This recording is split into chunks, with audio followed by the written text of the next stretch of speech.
तो सवाल ये है कि 50 साल की खामोशी के बाद अचानक ऐसा क्या हो गया? चांद पर ऐसा कौन सा खजाना दरियाफ्त हो गया जिसके लिए दुनिया की बड़ी ताकतें अरबों नहीं खरबों डॉलर खर्च करने को तैयार हैं? और इस नई खलाई दौड़ के नताइज हमारी जमीन पर क्या होंगे? इसके 3 ऐसे इस्तेमालात हैं जो इसे सोने और हीरों से भी ज्यादा कीमती बना देते हैं।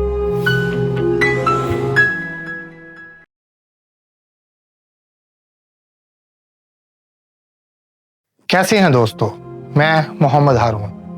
जरा 1969 के इस तारीखी लम्हे को याद कीजिए जब नील आर्मस्ट्रॉन्ग चांद की सतह पर कदम रखते हैं और कहते हैं कि इंसान का एक छोटा सा कदम लेकिन इंसानियत के लिए एक बहुत बड़ी छलांग है।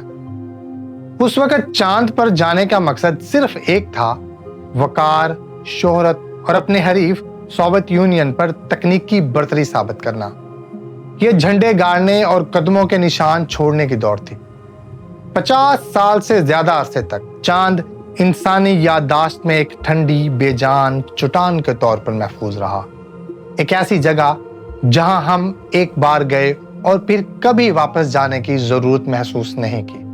लेकिन आज 21वीं सदी में चांद पर वापस जाने की एक नई, इससे कहीं ज्यादा शदीद और संजीदा दौड़ शुरू हो चुकी है। और इस बार झंडे गाड़ने के लिए नहीं बल्कि ड्रिलिंग मशीन्स और कानकुनी के रोबोट्स गाड़ने के लिए। आज चांद को साइंसदान और स्ट्रेटेजिस्ट 21वीं सदी का खलीज फारस या निजाम शमसी का सऊदी अरब कह रहे हैं। अमेरिका, चीन, रूस, भारत और दर्जनों दूसरे ममालिक और निजी कंपनियां इस बेजान चट्टान की तरफ ऐसे लपक रही हैं जैसे 19वीं सदी में लोग सोने की तलाश में कैलिफोर्निया की तरफ भागे थे। तो सवाल यह है कि 50 साल की खामोशी के बाद अचानक ऐसा क्या हो गया? चांद पर ऐसा कौन सा खजाना दरियाफ्त हो गया जिसके लिए दुनिया की बड़ी ताकतें अरबों नहीं खरबों डॉलर खर्च करने को तैयार हैं? और इस नई खलाई दौड़ के नताइज हमारी जमीन पर क्या होंगे? आज हम the new cold war series की इस किस्त में इसी चांद की जंग की कहानी सुनाएंगे। हम जानेंगे कि चांद की मिट्टी में छुपे वो कौन से 2 नायाब वसाइल हैं जो इंसानियत की तकदीर बदल सकते हैं। दोस्तों, जब हम चांद के वसाइल की बात करते हैं तो सबसे पहले जिस चीज ने इस नई दौड़ को जन्म दिया वो है पानी की बर्फ यानी वाटर आइस की दरियाफ्त। कई दहाइयों तक साइंसदान ये समझते थे कि चांद एक मुकम्मल खुश्क सैयारा है, लेकिन 1990 की दहाई में नासा के मिशंस ने ऐसे इशारे दिए चांद के पोल्स पर, खास तौर पर जनूबी पोल यानी साउथ पोल पर ऐसे क्रेटर्स मौजूद हैं जहां अरबों सालों से सूरज की रोशनी नहीं पहुंची। इन मुस्तकिल तौर पर सायादार इलाकों यानी परमानेंटली शैडोड रीजन्स का दर्जा हरारत -250 डिग्री सेल्सियस तक गिर जाता है, जो प्लूटो से भी ज्यादा सर्द है। भारत के चंद्रयान मिशन ने 2008 में पहली बार बराह रास्त सबूत फराहम किया कि क्रेटर्स में अरबों टन पानी बर्फ की शक्ल में जमा हुआ है। यह दरियाफ्त एक गेम चेंजर थी, क्योंकि चांद पर पानी की मौजूदगी का मतलब सिर्फ ये नहीं कि वहां जाने वाले खलाबाज इसे पी सकते हैं। इसके 3 ऐसे इस्तेमालात हैं जो इसे सोने और हीरों से भी ज्यादा कीमती बना देते हैं। चांद पर एक मुस्तकिल इंसानी बस्ती कायम करने के लिए पानी नागुज़ीर है। इस पानी से खलाबाजों को पीने के लिए पानी और सांस लेने के लिए ऑक्सीजन फराहम की जा सकती है। चांद पर कायम बेसिस में खुराक उगाने के लिए पानी की कमी की जरूरत को पूरा किया जा सकता है, जिससे जमीन से खुराक भेजने के बेपनाह अखराजात को कम किया जा सकेगा। दोस्तों, पानी का कीमियाई फॉर्मूला H2O यानी हाइड्रोजन के 2 और ऑक्सीजन का 1 एटम इलेक्ट्रोलिसिस नामी एक सादा कीमियाई अमल के जरिए पानी को इसके एटम्स यानी हाइड्रोजन और ऑक्सीजन में तोड़ सकता है। हाइड्रोजन जदीद रॉकेट्स के लिए सबसे ताकतवर फ्यूल है और ऑक्सीजन इसे जलाने के लिए जरूरी ऑक्सीडाइजर फराहम करता है। इसका मतलब यह है कि चांद एक खलाई गैस स्टेशन बन सकता है।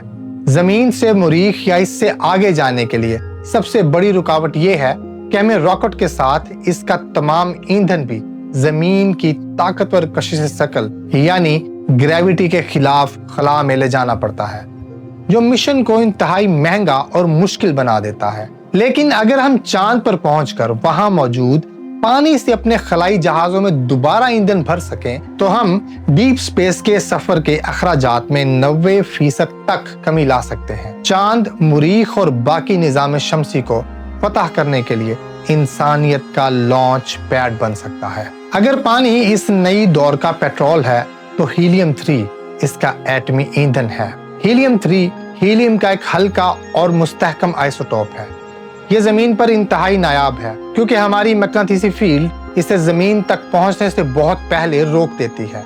लेकिन चांद, जिसकी कोई मैग्नेटिक फील्ड या मैग्नेटिसी फील्ड नहीं है, इस पर अरबों सालों से सूरज से आने वाली शमसी हवाओं यानी सोलर विंड्स के जरिए हीलियम 3 की बारिश हो रही है और ये चांद की ऊपरी सतह, जिसे रेगुलेथ कहते हैं, में जज़ब हो चुका है। हीलियम 3 को मुस्तकबिल का सुपर फ्यूल कहा जाता है क्योंकि ये न्यूक्लियर फ्यूजन के लिए एक मिसाली ईंधन है। न्यूक्लियर फ्यूजन वो अमल है जो हमारे सूरज को तवानाई फराहम करता है। ये मौजूदा न्यूक्लियर पावर जो कि फिजन पर मुश्तमिल है से बिल्कुल मुख्तलिफ है।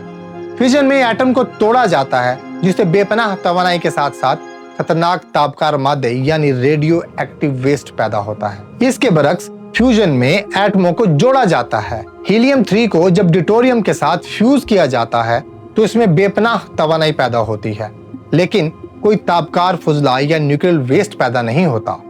ये एक मुकम्मल तौर पर साफ, महफूज और तकरीबन लामहदूद तवानाई का एक जरिया है। इसकी ताकत का अंदाजा इस बात से लगाएं कि साइंसदानों के मुताबिक सिर्फ 25 टन हीलियम 3 जो कि स्पेस शटल कार्गो में आसानी से समा सकता है, पूरे अमेरिका की 1 साल की बिजली की जरूरियात को पूरा कर सकता है।